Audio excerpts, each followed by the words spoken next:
अस्सलामु अलैकुम रहमतुल्लाहि व बरकातुहू। माशाअल्लाह ये हमारे मदरसे के तलबा है और मदरसे के अंदर अल्हम्दुलिल्लाह ये काम चल रहा था। अच्छा बच्चों, ये बताइए कि आज 15वीं शाबान है, इस रात को क्या कहा जाता है? शब बारात।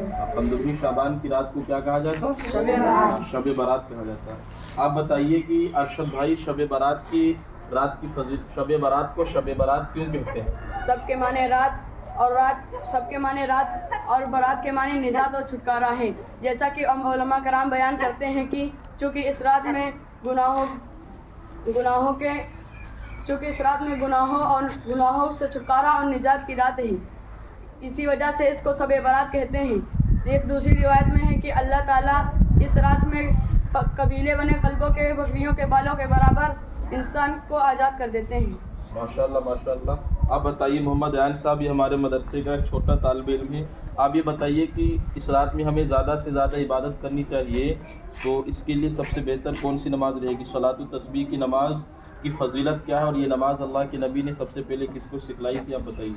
सलातुल तस्बीह की नमाज़ के पढ़ने से इंसान के सगीरा और कबीरा गुनाह माफ़ हो जाते हैं।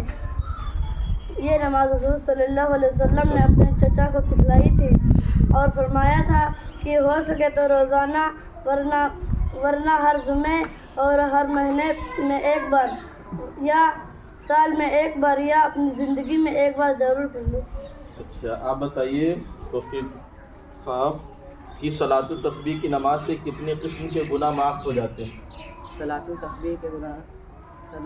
तस्बीह से पढ़ने से 10 किस्म के गुनाह माफ़ होते हैं। कौन कौन से 10 किस्म के गुनाह हैं?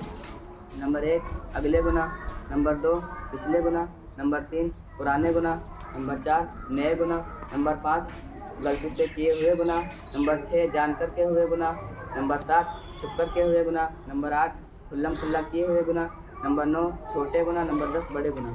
अच्छा माशाअल्लाह। तो सलातुल तस्बीह की नमाज़ का पढ़ने का तरीका मालूम है आप हज़रात? मालूम है सभी को? मैं फिर से आप हज़रात को क्या एक मरतबा बताता हूँ। यानी सबसे पहले क्या करेंगे कि सलातुल तस्बीह की क्या है, नियत बांधेंगे। यानी नियत बांधने के बाद फिर आपको क्या है, सना पढ़ना। दोनों हाथ बांध लेंगे, फिर आपको क्या है, सना पढ़ना। सना पढ़ने के बाद औज़ु बिल्लाह और बिस्मिल्लाह से पहले आपको 15 मरतबा सुबहान अल्लाह वल्हम्दुलिल्लाह वला इलाहा इल्लल्लाह वल्लाहु अकबर, ये कलमात क्या है, 15 मरतबा पढ़ना है। उसके बाद औज़ु बिल्लाह बिस्मिल्लाह पढ़ेंगे, अल्हम्दु शरीफ पढ़ेंगे, कोई सूरत कुरान की याद वो आप पढ़ेंगे। उसके बाद रुकू में जाने से पहले 10 मरतबा यही कलमात पढ़ेंगे। कौन? सुबहान अल्लाह वल्हम्दुलिल्लाह वला इलाहा इल्लल्लाह वल्लाहु अकबर। आया समझ में? उसके बाद रुकू में जाएंगे, रुकू में जाने के बाद रुकू की तस्बीह पढ़ने के बाद सुबहान रब्बियल अज़ीम के बाद 10 मरतबा यही कलमात पढ़ेंगे।